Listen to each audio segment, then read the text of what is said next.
morceau soit bien de la bonne grosseur. Sinon, on va avoir quelques petits problèmes d'impression. C'est toutes les autres impressions qui vont être finies.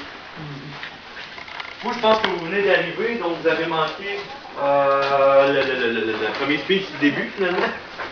Donc, notre fonction, c'est de faire le journal. Puis ici, c'est l'imprimeur qui va s'occuper de faire le journal, qui va donner sa propre opinion. Il va avoir le plein pouvoir de ce qui est écrit. Le livre, après ça, assure à la même population qui sont capables de lire, d'approuver, de désapprouver ce qu'il dit. Parce qu'en fait, c'est à peu près 5% de la population à date qui savent lire. C'est les femmes, parce que les hommes n'en avaient pas nécessairement besoin, étant donné que c'était vraiment du travail manuel qu'ils faisaient. Donc, comment que ça marche? On a ici ce qu'on appelle des caractères. Chaque caractère, sont constitués de lettres, de chiffres, de points, de virgules, ou d'espaces même, qui vont être montés un à un, à l'envers.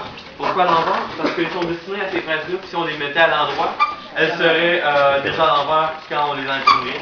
Okay. Ça serait 200 copies qu'on perdrait comme ça. Donc on ne veut pas. Donc l'imprimeur, sa job, ça va être de lire ce qu'il veut écrire à l'envers. Donc de gauche à droite, non, de droite à gauche et de bas en haut. Pour être capable de donner ce résultat-là. Donc ce que vous voyez ici, vous voyez peut-être mal à cause de la luminosité, mais ce que vous voyez ici, c'est le résultat de ce que vous voyez là. Ça va être à l'endroit. Donc ça, cette pièce-là métallique va s'installer dans les presses que vous voyez ici. On a ce qu'on appelle des presses à platine.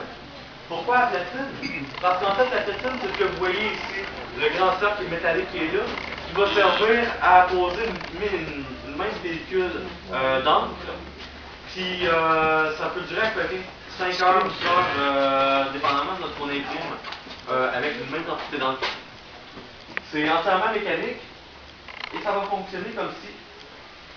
Donc, cette roue-là va actionner un système d'engrenage qui vont faire passer ces trois petits rouleaux-là pour aller chercher sur la platine l'encre nécessaire, vont aller la déposer sur le cliché qui est ici, qui va venir s'apposer sur le petit sac de papier.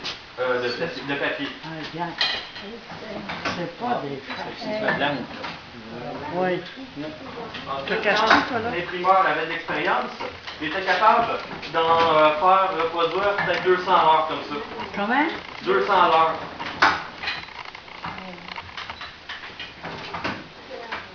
C'est très important à cette époque-là de faire attention, de ne pas se prendre les doigts là-dedans, parce que sinon ton doigt il part.